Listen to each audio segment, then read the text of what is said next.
What's up, you beautiful motherfuckers? We have a pretty good podcast coming to you today. We talked about a lot of different things. Some of those include the Texas marijuana legalization process, how technology has taken over culture and depriving the human race of social interaction, religious tolerance in America and the lack thereof, and a little bit about aliens and ancient cultures. It was a really interesting conversation, and I hope you guys enjoy it. We'll catch you on the other side.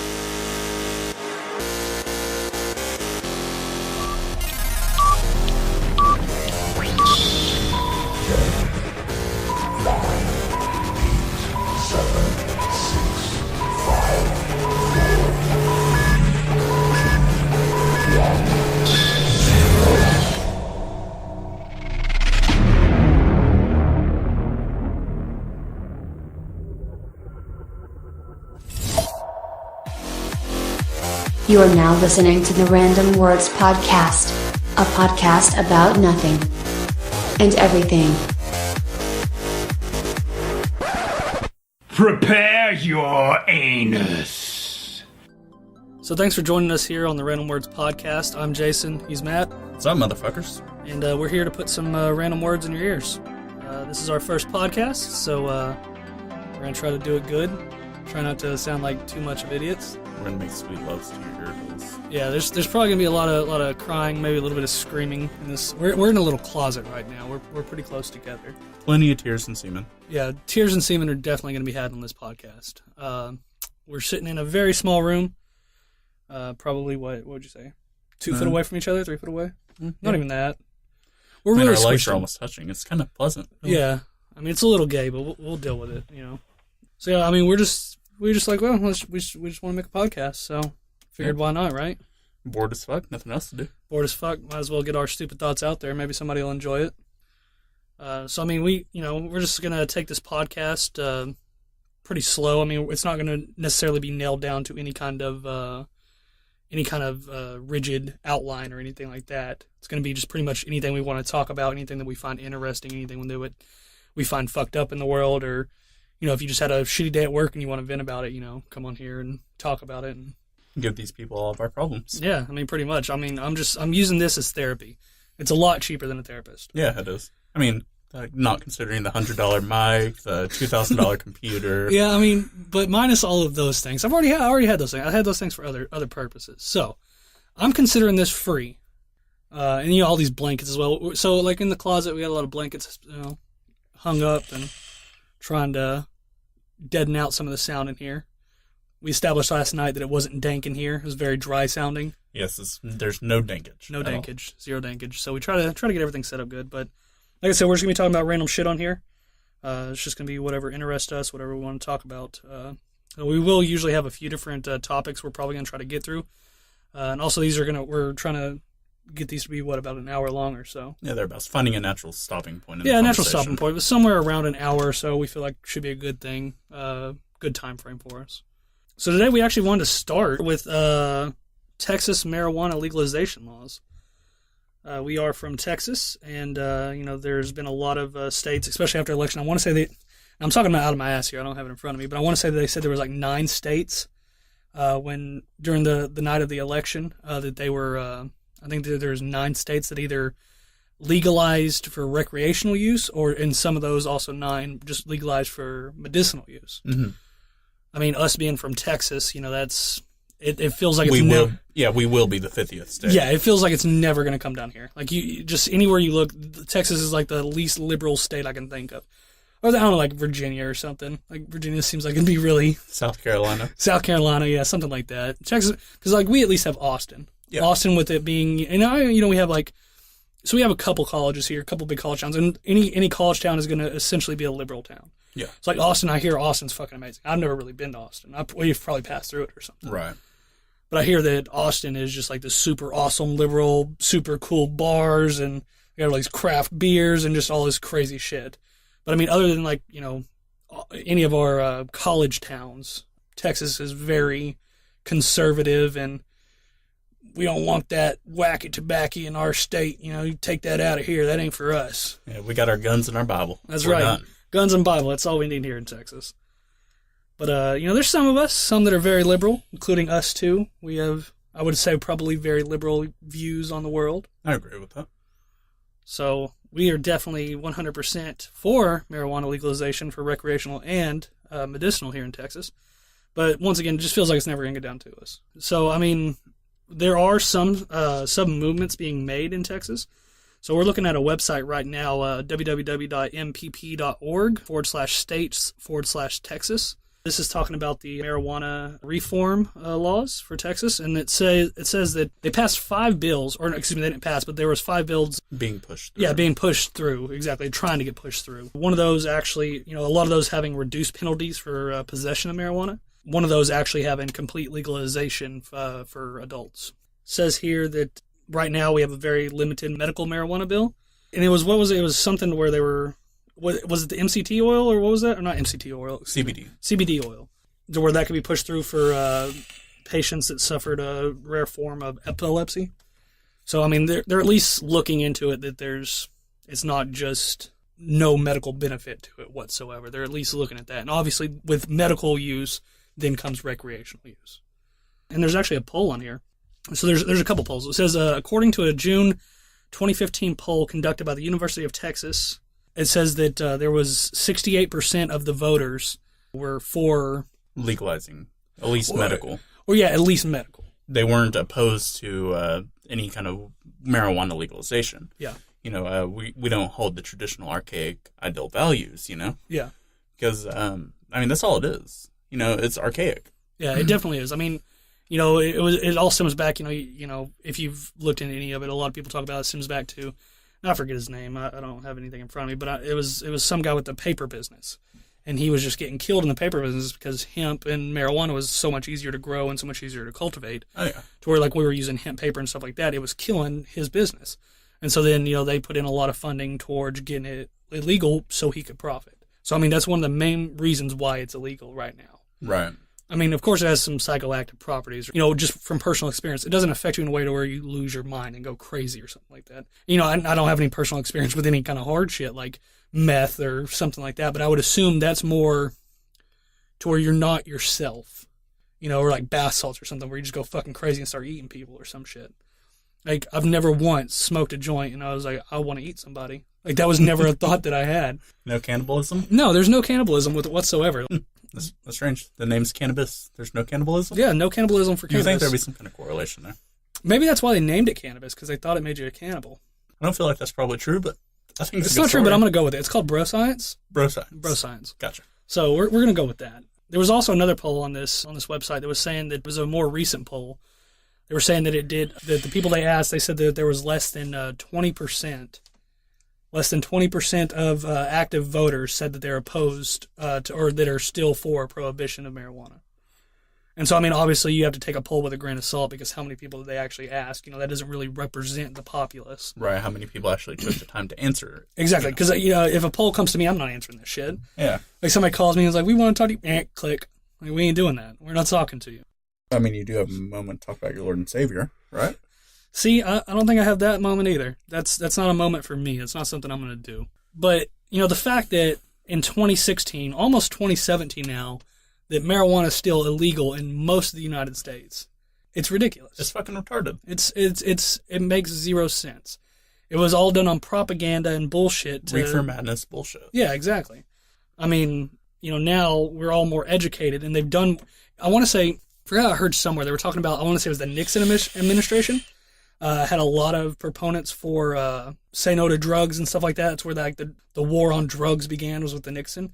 And they were saying that Nixon's campaign or party or whoever, his cabinet, they I believe it was actually his wife, the first lady his that was wife? pushing it. Well, either way, so it was still somebody with the Nixon Yeah, administration. But they were saying that they paid scientists to do studies on marijuana and to find out, you know, how bad it was. Like, how bad is it truly? You know, we want to know, you know, so we can inform the people.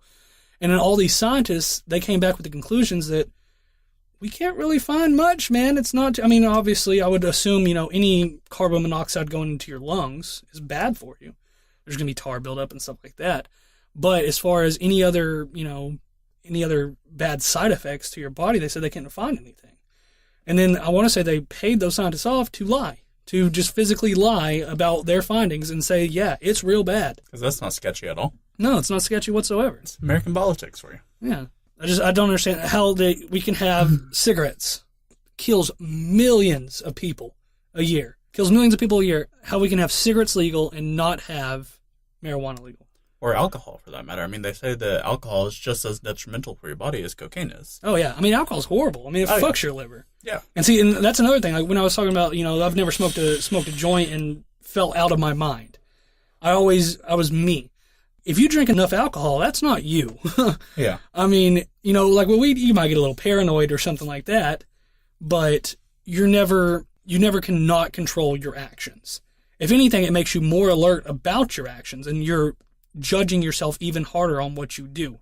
You're thinking over things 100 times more than you would before. Right. Like, do I really want to do this? Do I really want to do that? Is that a safe thing to do? It makes you paranoid. So you read the same text message 20 times before you send it. Exactly. I mean, it makes you analyze stuff a lot deeper. That's why, I say a lot of college kids will smoke weed before like finals and stuff like that to study.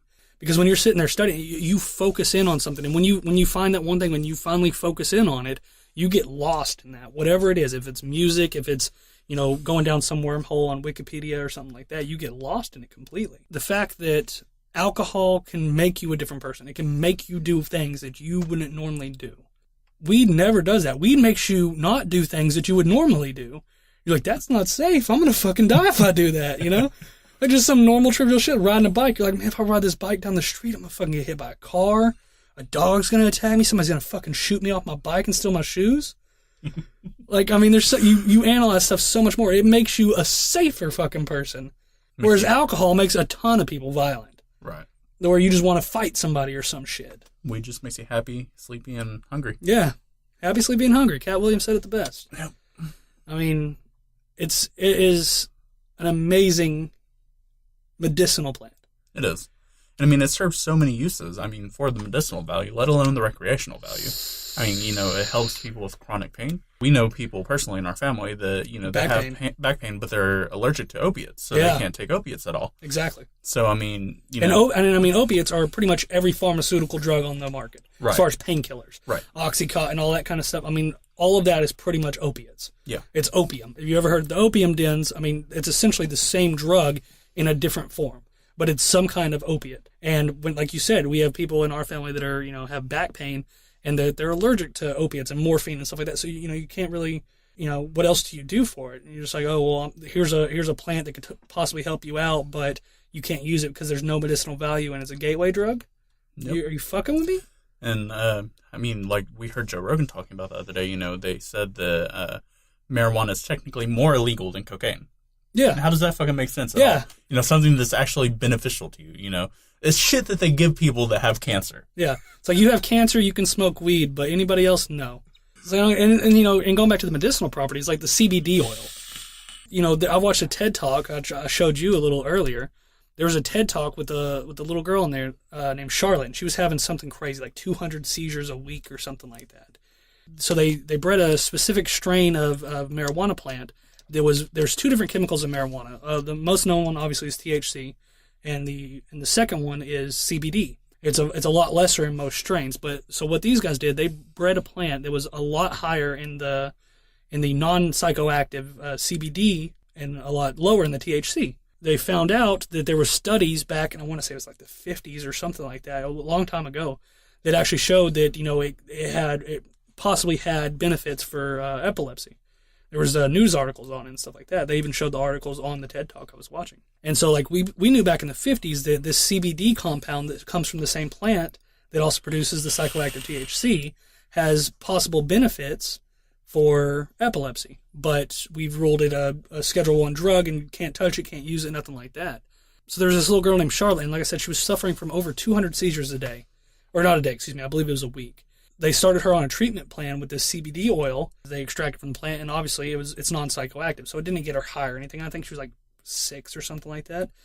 And so with the CBD oil that she was taking every day, I don't know if they had it in a pill form or something like that, or if it was maybe like cough syrup or something. But either way, getting a dose of it, she went from 200 seizures a week to 1. 1 to 0 seizures a week from 200. That's just astronomical. Yeah. I mean, and how are you going to sit there and blindly say there's no medicinal properties for the plant? From 200 seizures a week to 1 to 0. Like, you can't even, there's no words to put that in. Yeah, I mean, in that same TED Talk, they were talking about how she actually, after she stopped or started taking the CBD oil, she stopped taking all of her pharmaceutical drugs. Yeah, I think they said that she was on like 7 of them or something like that. Yeah, something like that. Some crazy some huge cocktail of drugs that were doing nothing. Right. She was still having 200 seizures, but as soon as she started taking the CBD oil, gone. Yeah, but I mean that goes to another reason why weed's still illegal is big pharma. Yeah. Because, if that shit becomes legal, those 7 epilepsy drugs that she was taking, those are off the market. Those are gone. Those are dead in the water. Because I guarantee you, first off, weed's a lot fucking cheaper than that. Oh, yeah. A lot cheaper. Yeah. Now, I mean, granted, there's probably, she can't just smoke a bud and be good. Right. Maybe if she gets older and that's what she wants to do and she buys the strain that has the CBD properties versus the THC and she wants to smoke it then, it would still probably work that way. So, I mean, yeah, there's extraction and stuff, so it's probably going to be a little bit more expensive than just growing a normal THC plant and smoking a bud off of it. But I guarantee it's not going to be anywhere near as expensive to make or to produce as those big pharmaceutical medicines. Yeah, I'm sure. And so, I mean, with all of anytime the politicians are voting on anything, you got big pharma just sitting in the back pocket like, hey, we helped you get elected. You're going to fucking vote how we want you to vote. I mean, that goes in fucking political systems corrupt. Yep. I mean, just what the fuck what can you even do about that? I mean, it's actually a pretty good number. I want to say it's like something like 15 or 17 states are actually going for the legalization process. They're going through medical. And I want to say there's 4 now with recreational use or something like that. I know it's Colorado. Is it Washington or Oregon? One of those both, two? I believe. I don't know. One of those two or both. And then California and Alaska, I believe. And Massachusetts. Is Massachusetts recreational now? Mm-hmm. So, I mean, we have some states going the right way, but, I mean, Texas, once again, it just feels like it's going to be a holdout. Now, whether it's the last or not, I feel like it's going to be a holdout. I mean, we at least see that, they're trying to do something with pushing some legislation through, but even with that, it feels like that there's going to be just so many hoops to jump through before we could ever have any kind of benefit. And I mean, just for me personally, I don't have a lot of pain, but I mean, I would love to use it recreational just because I enjoy it. I would much rather use that than alcohol for, having fun or something like that, yeah. With friends or family or whatever. I would much rather just use it recreational. But I mean, just as far as a medicinal use as well, I do have some knee pain from played years of football and stuff like that. And one of my knees, my left knee, is completely fucked. And so I feel like some of that might actually be able to help that when my knee actually starts acting up and starts hurting. But I'm not a guy that's going to go and talk to a doctor and get prescribed some opiates or something like that. Because, I mean, that shit's so addictive. I mean, you can lose your fucking life on that shit. And it's just not something I want to risk myself. I would rather endure the pain versus being hooked on some fucking pills. But if I had the option, I would love to fucking try to use some legal marijuana to see if that actually helped my fucking knee. Mm-hmm. So, I mean, I'm not saying that I'm going to be a guy that's only going to use it for medical. No, I'm not, because I enjoy it as well, so I would 100% use it for recreational. I feel like if there's people out there in pain and you have something that can help them, you're doing a disservice to your people to not allow them to use that. I agree. And I mean, not even the fact that it's in cultures all across the world. It grows naturally, natively, on every continent except Antarctica. You're telling me this fucking plant grows on every continent but Antarctica, and it's in almost every tradition. Any religion, guarantee you, has marijuana roots in it. Yeah. Those clerics and stuff like that, they were smoking weed. The Aboriginals smoking weed. Everyone, fucking India, they had, I want to say it was a while back I was listening to something, and they were talking about how they were saying that there was a drink, I want to say it was from India, some ancient drink that you would drink and you could see, hallucinations of, so, I don't know, the gods or whatever. But obviously they found that there's strong evidence that it was THC that they were consuming orally. And so, I mean, it's rooted in every fucking culture around the world. It grows on every continent but the one continent without any fucking vegetation. And you're telling me it's bad? And I guarantee you that same guy's going to go up there and quote the fucking Bible. Yep. I guarantee you there was so much weed smoked when they wrote the Bible. Yeah. I mean, we are talking about fucking Ted Cruz here who wants to ban dildos, Yeah. Now, what the fuck is that? Ted Cruz, our senator for Texas, wants to ban dildos. How do you How do you justify that? What even comes up with that idea? Who comes up with that idea? Right. You want to ban dildos? It's because Jesus said so, sir. I don't Jesus get said it. dildos are bad. I mean, John 3:16. aren't we supposed to, like, wasn't it written that we were supposed to separate church and state? Yes. But it seems like the American political system is so far in Christianity that it cannot be reversed. Especially in the southern portion. Yeah, Southern, definitely. Southeastern. The Bible Belt. Yeah, Bible Belt. The Bible Belt. Because, we're supposed to separate church and state, but it just, you'll never see a presidential address that ends in, that doesn't end in God bless you, God bless America, something like that. Yeah. On our money, it says God bless America. Mm-hmm. But we came over here to escape religious tyranny and to have religious freedom and choose whatever we want to. But when it's so ingrained that it's on our fucking money and it's pushed upon every fucking person, are you kidding me? That's fucking ridiculous. I agree. I do. And I mean, all of that shit about, how religion is just so pervasive in our politics and our economics and everything. It's fucking ridiculous just to think that, America was founded on the beliefs that we should have our own personal religious freedom, yet it's crammed down our throats with every fucking opportunity. Exactly. Like, I've heard you say so yourself, every Friday night before a football game, you would all get around in a circle, Yep. Coach would say a prayer, then you would go out onto the field. The Lord's Prayer. Lord's Prayer. Yeah. And I mean, you will not find a Texas high school football team that does not say the Lord's Prayer before the game. Yep. And I mean, because I'm not a very religious person, I still wasn't in high school. I never have been very religious. But I mean, it didn't affect me as far as, like, I didn't want to say it or something like that. So I mean, I would say it, but to me, like you said, it felt crammed down your throat. It felt like you were, and if you, what if somebody actually did have a problem with it, whether they were a Muslim or something else, had a different religion, and they had a problem with saying that Lord's Prayer. Well, I mean, first off, I mean, they feel like they're not part of the team. Mm-hmm. They feel like they're going to be singled out. Outcasts. Exactly, outcasts. And so, I mean, the fact that you even put them in that situation is bullshit. Right. I mean, like I said, I didn't have a problem with it. It's whatever. I said it. We're fine. But I mean, once again, I'm not religious. But I mean, if somebody was very religious and very strict to their beliefs, and you force them to say a Christian prayer to a God that they don't believe in, or the opposite, you don't force them to do it, but then they're left out of the group. I mean, it's bullshit. I agree. It is. I mean, it's detrimental to the children. I mean, honestly, because like you said, it's singling them out. Those kids who, sit out of that prayer or whatever, they get made fun of all the fucking 100%, time. yeah. Yeah.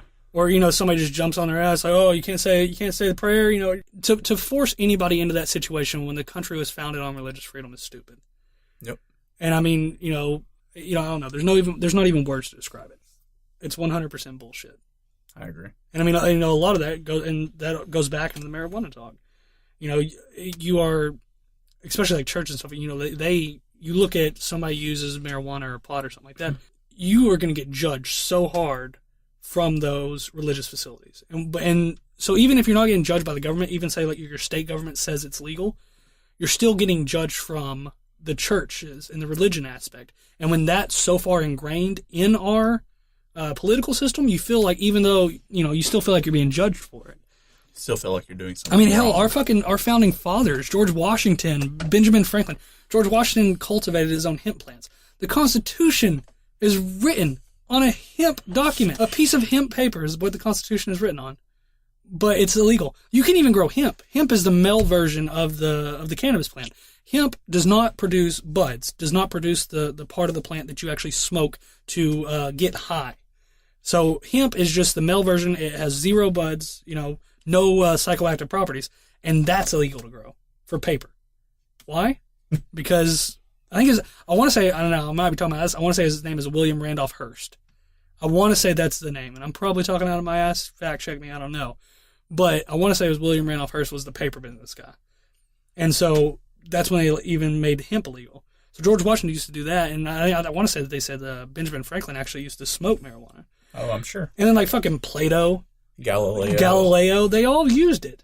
All of the greatest minds we can think of. Hell, I wouldn't be surprised if fucking Einstein lit up a J every now and then. Oh, I'm sure.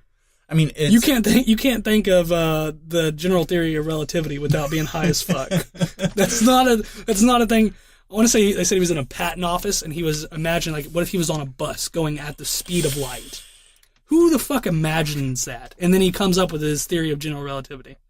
He was high as fuck. Einstein was stoned. 100%. You heard it here first, folks. Yeah. Einstein is a stoner. He's a stoner, man. He was one of us. And that also goes into the hippies. I felt like I was born in the wrong era. Oh, yeah. I agree.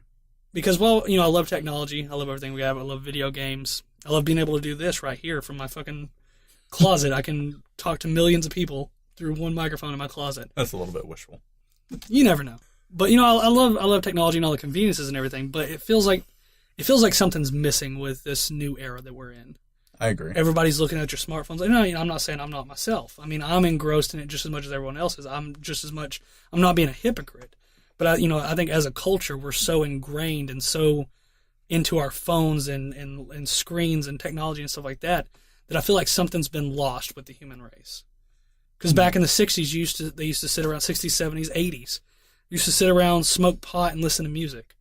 And then have deep conversations about, life and whatever else. It feels like that we're disconnected as a human race now. Yeah, we've lost all of our human interactions. Yeah. I mean, now we, communicate with each other through boot-to-do. I mean, 24/7, you're sending fucking text messages to one another. You hardly ever speak face-to-face. And whenever you do, it's brief interactions.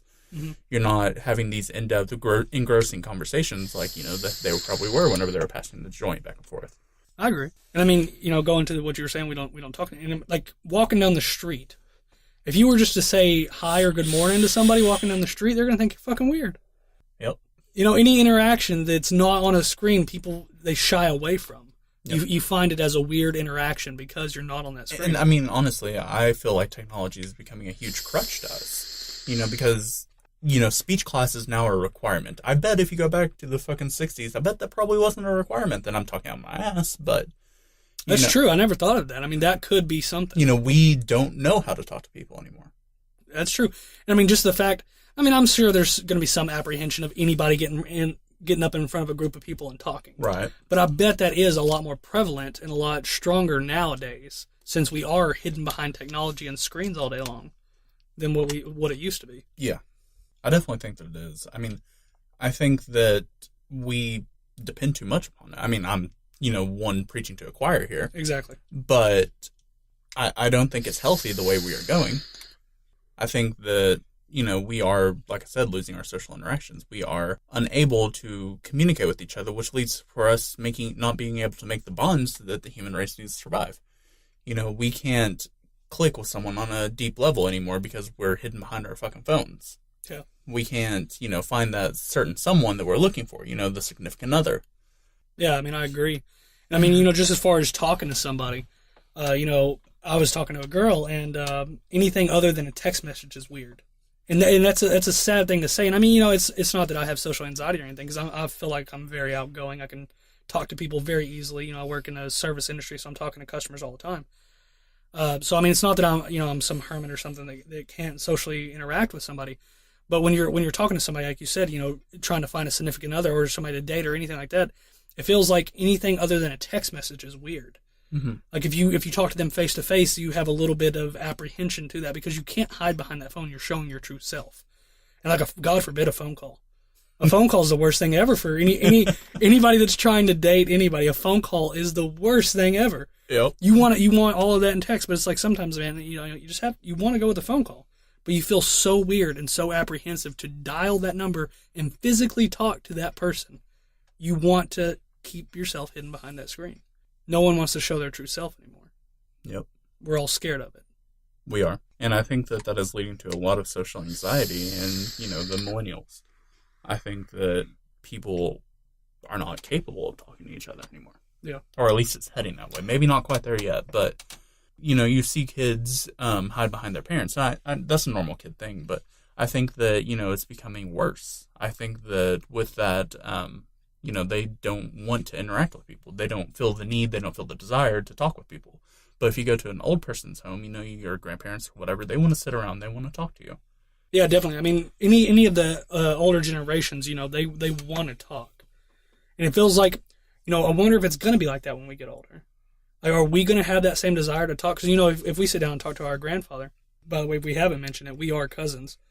So we're same family and everything else. So when we sit down and talk to our grandfather, you know, he just wants to sit there and talk and just tell us all these stories about when he was a kid, when he was growing up as a young man and everything else like that. It's like, are we going to have that same desire when we're older? We don't talk as it is now. Are we going to want, you know, it seems like we've lost that verbal communication. It's, you know, the verbal tradition that was passed down through generations and, you know, however long the human race has been alive.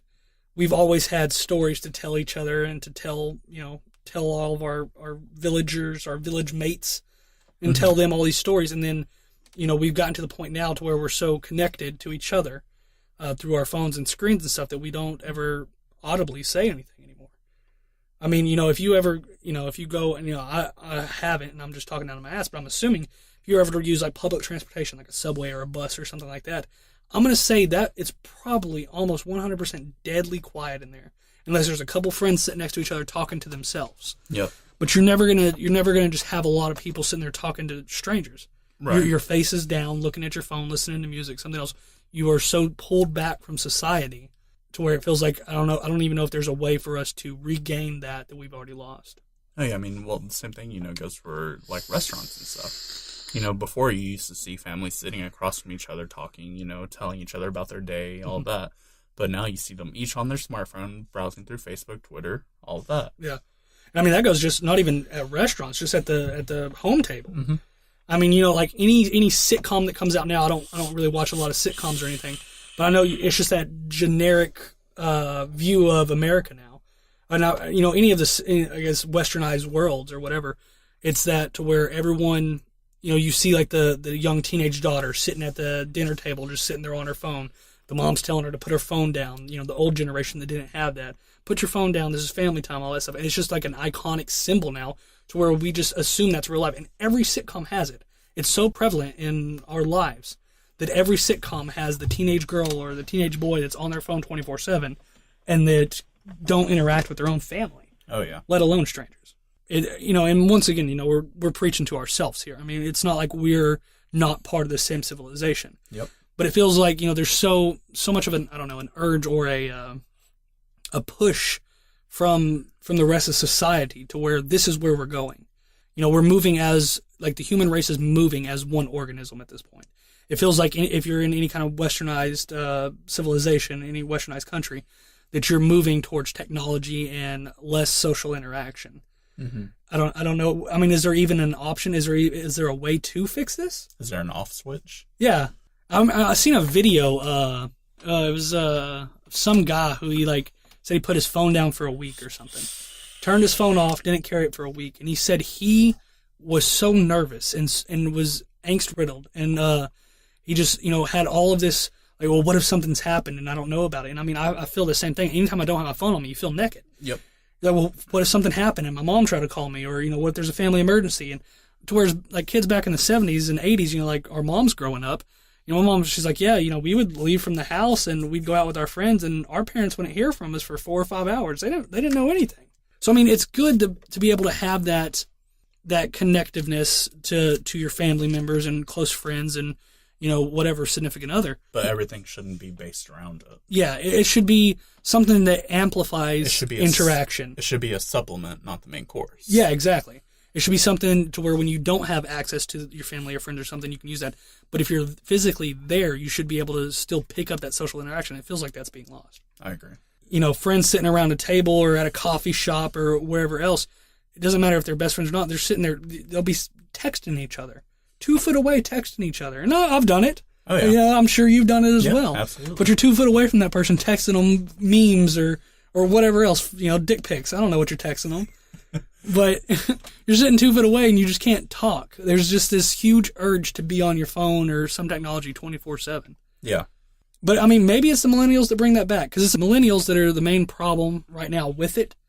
But there's also the counterculture going against it. Hey, I mean, like us sitting here fucking acknowledging that it is an issue. Yeah. There's more. I mean, we can't be the only ones sitting here thinking that. Oh, yeah, 100%. I mean, there's a lot of people out there that think that. Yeah.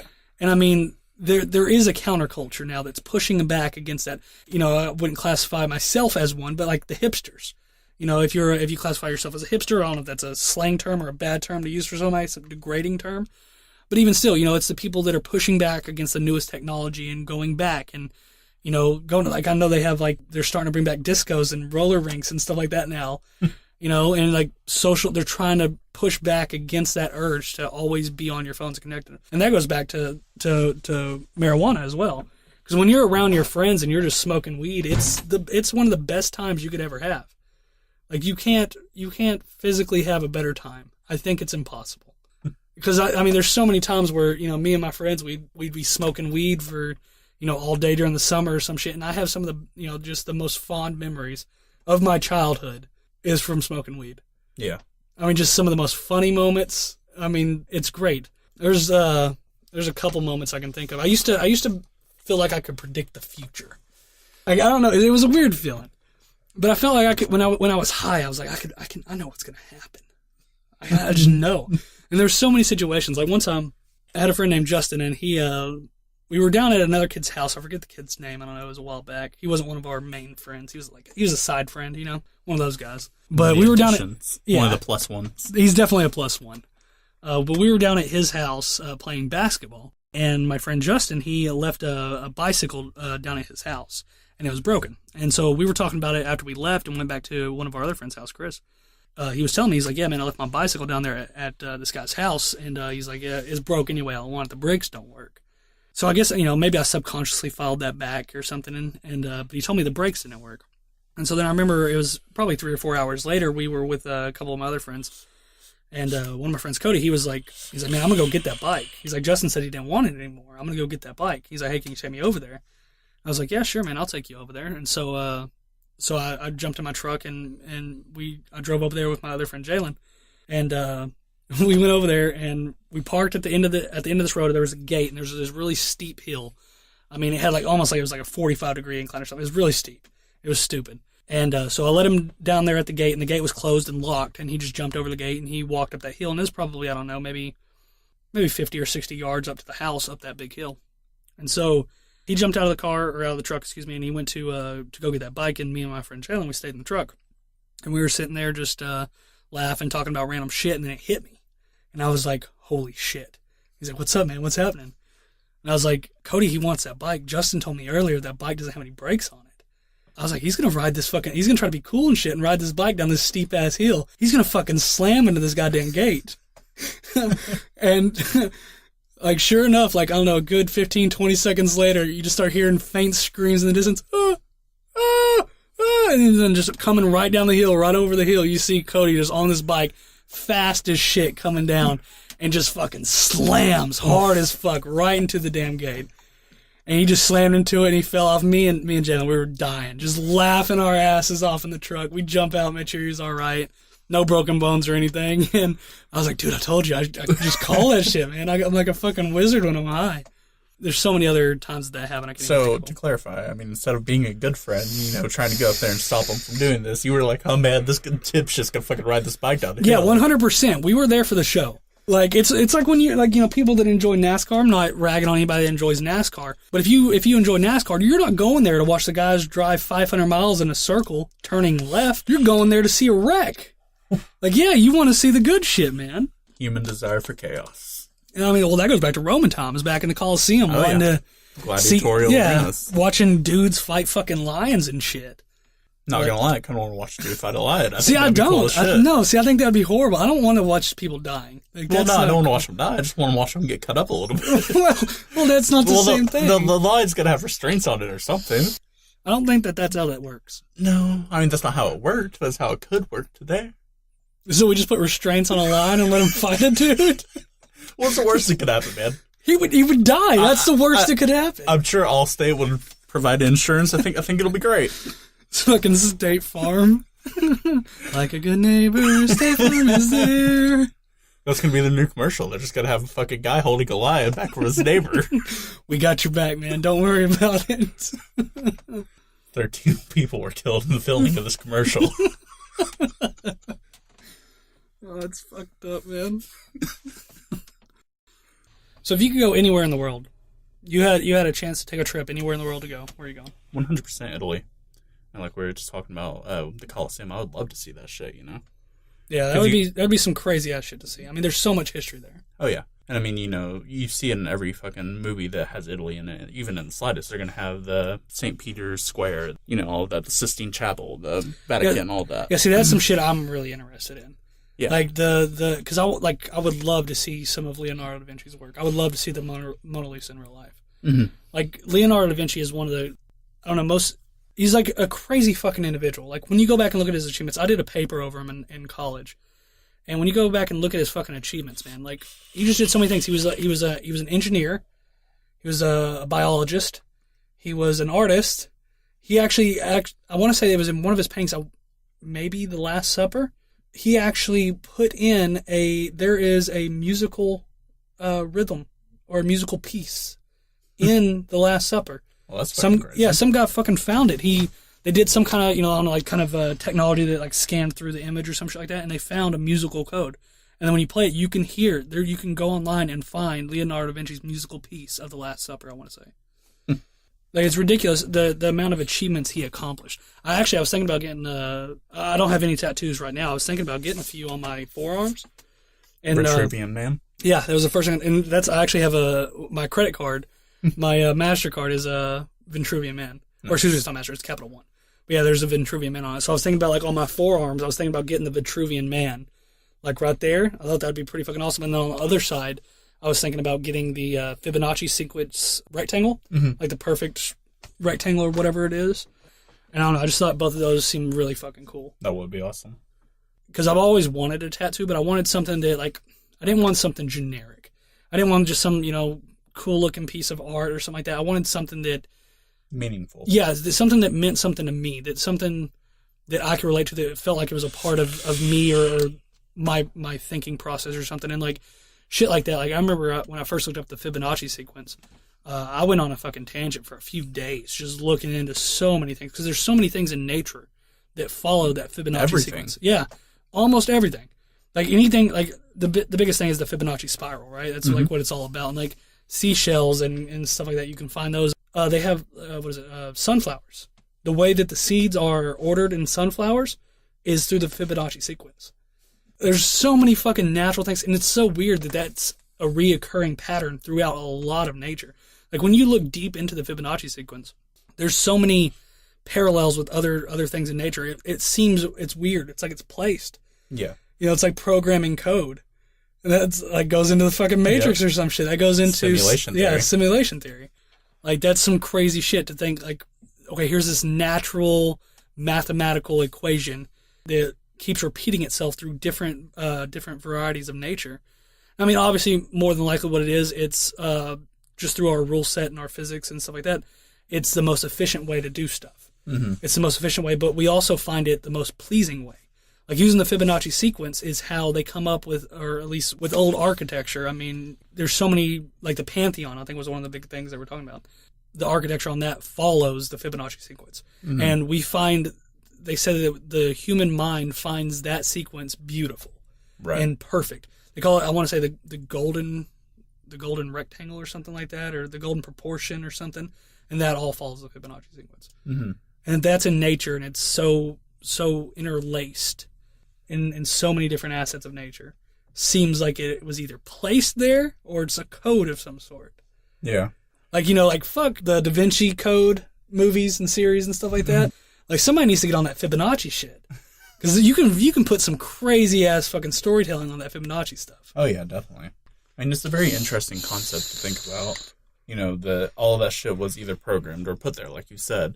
Mm-hmm. So what does that mean for us? Does that mean that we were fucking designed by someone or something? Well, I mean, that's the creation theory. That's God. Yeah. I mean, that's religion. Or that's also us saying that aliens bred us to serve a purpose. Yeah, you could definitely go with that route, that splicing DNA with monkeys or something like that, and that we're descendants from, when we say we're descendants from the God, it could be a literal translation. To where we thought the gods of the heavens, the people that ran the heavens, and what are the heavens to our ancestors but the night sky? Yep.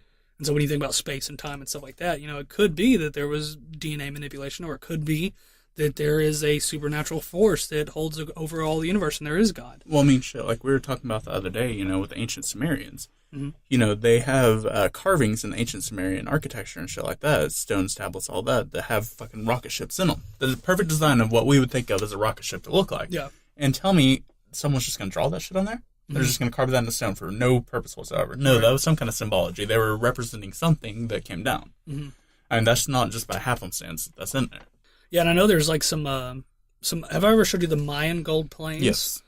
Like there's these little golden what look like airplanes, and there's a lot of them. You can go online and just type in Mayan golden plane, and you'll find all these little trinkets that look like fucking airplanes. And, people are like, oh, well, they were trying to represent birds or something. They were, and some of them, just like, okay, well, maybe it is. But on some of those, they have, and I'm not versed in plain words, but, the little tail fin that sticks up on the back. Birds don't have that. Right. And, I mean, they look so much like airplanes or spaceships or something like that to where you can't even deny it. Like, I remember I want to say there was like an ancient, I'm pretty sure it was an Egyptian carving, some hieroglyphs, to where it looks like a fucking helicopter. And it's weird. And more than, probably it's just the human mind playing tricks on you and seeing patterns and stuff where there's not really. Confirmation bias. Exactly. But I remember I asked my niece, she was, I think, maybe 5 or 6 at the time, I asked her, hey, I was like, what does that look like to you? And she's like, it looks like a helicopter. And I mean, the fact that a 6-year-old or a 5-year-old saw that as at least a flying machine. Right. When I guess she would know a little bit about, maybe helicopters and airplanes or something at that age, but still. Helicopters. Don't, you know what? Don't judge me. I'm judging the fuck out of you, sir. Stop with your judgment. I can call them helicopters as much as I feel like. So I don't think that's normal. I don't think your obsession with I might have had a stroke. I'm not 100% you now. Okay? You feeling all right? I can't feel my arms. This closet getting a little bit warm, smaller? It's definitely smaller, and I can't feel my arms. I don't think that's healthy. So we should probably cut this and go to the doctor. Yeah, but I feel like if we cut this now, it would kind of fuck it all up. So we're just going to go ahead and keep going, and I'm just not going to worry about my arms. So you stay over there in your 2-foot space, and I'll stay over here in my 2-foot space in this closet, okay? So helicopters. Helicopters, yeah. So she recognized that they were flying machines, and this is a 5 or 6-year-old. Yeah. And I mean, that's just fucking crazy, man. I mean, to think that either they were just that derpy and fucking making art, or that's them trying to tell, write down a story of what they saw. Mm-hmm. Did they actually see fucking things coming down out of the sky, and that was the only way they could depict it? Yeah, well, and there's, they talk about, like, chariots in the sky. Yeah. And blazing chariots that rode across the sky. And what is it? Is it Icarus that flew too close? He was, like, the one that, like... Yeah. The sun, and, like, how, maybe that's, just an old tale from mythology or something like that, from Greek mythology. Or it could have been a literal translation. They were trying to describe what they were seeing, and the only words they had were chariots, and because that's all they had back then. They didn't have the technology to describe it. I mean, that... Because I forget who said it. Sorry for interrupting, but who said it? It was something like, at some point, technology gets so far advanced that it can be magical, or something of that sort. Right. To where it gets so far past your realm of possibility of what you know to be true and even possible, to where it seems like fucking magic. Oh, yeah. And so what's magical? What do we consider magical? Well, that's religion. That's God. That's the gods. That's Zeus throwing down lightning bolts. Because they didn't have any way to describe what a lightning bolt was, but if somebody got hit by a lightning bolt, they're like, holy shit, the gods are pissed off at that guy. Right.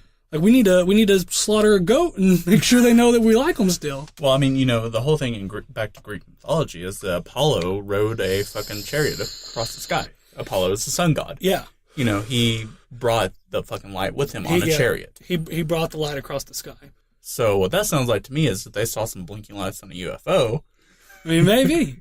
It's definitely it's an interesting topic to think about. It is. Because, I mean, the fact, most, I guess, I don't know, either astrophysicists or whatever, a lot of scientists, you're not going to find many scientists now that are going to not say deny, it would be a bad word, but to say the possibility of us being the only intellectual race of beings in this universe is pretty much zero.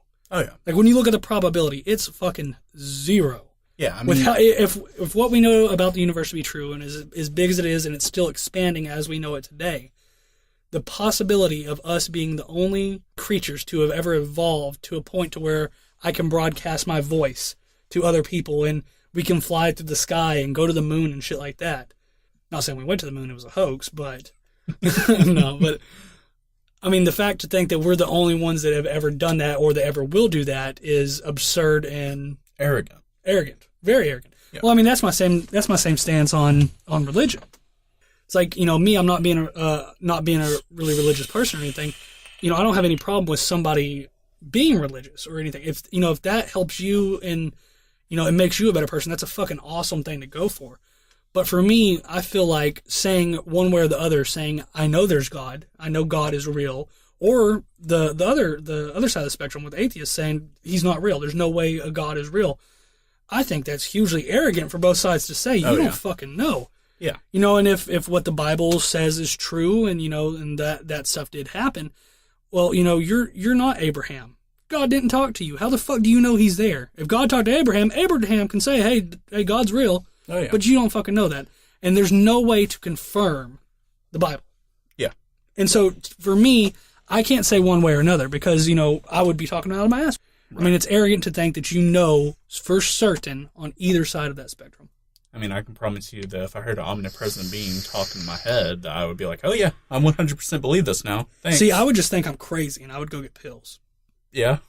But, and that's the other thing. How do you know when people are quote unquote crazy? You know, people that say, God's talking to me, we dismiss them now. Yep. We're like, oh, you're fucking crazy. You're schizophrenic. You have multiple personality disorder. You know, you're hearing all these voices. Or, you know, even the really fucked up shit. You know, like the woman that, you know, cut her baby's arms off or drowned 3 of her kids or something like that. And she's like, God told me to. We're like, that person's fucking crazy. Yep. But if you're a Christian, you believe in the Bible, how the fuck do you know God didn't really tell her to kill it? What if that was the Antichrist? How can you say for a fact that that she's crazy or there's no such thing as miracles? Well, nowadays. You know, in the Bible, fucking God told Abraham to kill his own son. Yeah, without question. He's like, kill your son. And Abraham's like, okay. Yep. And then he stopped him at the end. You know, he's like, okay, hey, just joking, dude. Put the fucking knife down, right? So I mean, he stopped him. But the fact that somebody in the Bible, God talked to them and said, kill your son. And then we think of that as the truth. Like, oh, that's what God told him to do. But God, you know, stowed his hand or whatever. Right. And now, but when somebody does it, maybe that was God legit talking to that person and that was the Antichrist. You don't know. So you can't sit there and say that you believe in the Bible and you believe everything it says 100% and then call the woman crazy without any other proof for her killing her kids because God told her to. Yeah, I mean, it's all perception of individual reality. You know, it's all how you perceive the world to be, how you perceive what's happening in your world. Yeah. And I mean, you know, perception is so different from everybody. Oh, yeah. Like, you can't describe the color red to me. Yeah, we've talked about this. So I had an epiphany one day. My epiphany was, what if no one sees the same colors that you think they see? Yep. And it's a little hard to explain at first, but it's a simple concept when you think of it. And somebody a lot smarter than me probably thought of this before, and I'm sure somebody already has it posted somewhere on the internet, and some scientist, dude, if I'm taking your work, I'm sorry. 100% original idea. Don't claim any, you know, I claim my own knowledge of it. But I was thinking one day, I was at work and I was driving around, and I don't know what made me think of it, but I started thinking, I was like, what if the color you see the grass is? So when I say what color's the grass? Green. Green. I'm going to say green, you're going to say green, right? But what if the color we see is different? Yep. But we're the only ones that can perceive it. So what if in reality, when we both call the grass green, what I'm actually seeing is what you, if you saw through my eyes, would refer to as red or purple. And what you're seeing is, if I looked through your eyes, I would be like, oh, that's not green, that's yellow. What are you talking about? There's no way for us to describe color. Now, once again, I haven't done any research on it, so complete bro science here. So, I mean, obviously there's different wavelengths of color. And we know what wavelengths of color, and that's how, like, they can identify different stars and stuff through the wavelengths. They can tell how hot it is or what gases are in the atmosphere through the wavelengths and stuff like that. So, I mean, maybe there is some way to do that, but the fact that you cannot describe a color, I can't say, hey, describe red. How do you describe red? Right. You describe red as red because you were taught from such a young age as a kindergartner. You were taught your colors, you were taught your letters, you were taught your numbers. And when the teacher said, this color is red, you're like, oh shit, okay, that's red. But how do you know through looking through your eyes, through how your brain processes red, If you were to look through my eyes and the teacher said, that's red, and you're an adult now, you'd be like, no, bitch, that's green. What are you talking about? Right. There's no way for you to describe that color. And so that goes back to the talk on perception. It's so different depending on who you are and what your state of mind is. No one's ever going to perceive the world as you do. You are unique. No one can ever see the world through your eyes. Right. Unless we find some crazy way to like put you inside my body and me inside your body through consciousness, and then that. I don't want your consciousness in me. I don't want any part of you in me. I want to be in you so bad right now. That makes me very uncomfortable in this small of a space. It's all right though. I don't think it is. It's all right. I'm just gonna turn this the lights closet was off. already pretty gay, but it just intensified. The gay levels went up by 10. Hey, we need to bring this back down to a 5. You don't have to be lonely at cousinonly.com. All right. No. There's nothing wrong with it. We can get married. We can't. It's legal. No, it's not. Not here, but we can move to Arkansas and it is. I don't think so. And then gay marriage and cousin. Like, we can break the bounds for liberalism right here. I don't want to. We could be the cutting edge of liberals. We are good. Are you sure? Positive. 100%. 100%. There's no tingle in your body right now that wants me. None. All right. Well, I don't take rejection really well. I'm sorry. So, I mean, I'm kind of devastated, to be honest. But I don't know. I guess that's what I'm just gonna have to deal with on my own. I think so. Because I'm assuming there's no cuddling after this. No cuddling whatsoever. I'm going to go to my room. You're gonna stay up here and you're gonna play with audio. I think I like the cuddling better. I think we should go cuddling. We're gonna do some cuddling. We're gonna go ahead and leave here now. No, we're not. Yeah. So thanks for listening. This has been Random Words. Please stop. Don't Random touch Words me. with Jason and say your name. Help. I'm scared. With Jason and Help. I need an adult. Hope you enjoyed this. We'll be doing more like this where we're going to be doing weekly podcasts. They're going to be published on Monday mornings. So we'll have them up probably Sunday night going into Monday mornings to make your Monday a little bit better. Because Mondays suck for everybody. So, I'm Jason. This is Matt. We'll talk to you guys next time. Take it easy. See you bitches later. Hey guys, thanks for listening to this week's episode. But in the meantime, if you're wanting to keep up with the show, there's a few different places you can reach out to us at. We're on Twitter at RandomWordsCast, Facebook.com/The Random Words Podcast, and you can find our archives on YouTube. Also, if you want to send us an email, hit us up at therandomwordspodcast@gmail.com. And don't worry, we'll be back next week to fill your ears once again. Stay beautiful, you fucks. The Random Words Podcast will shut down in 5, 4, 3, 2, 1. Goodbye.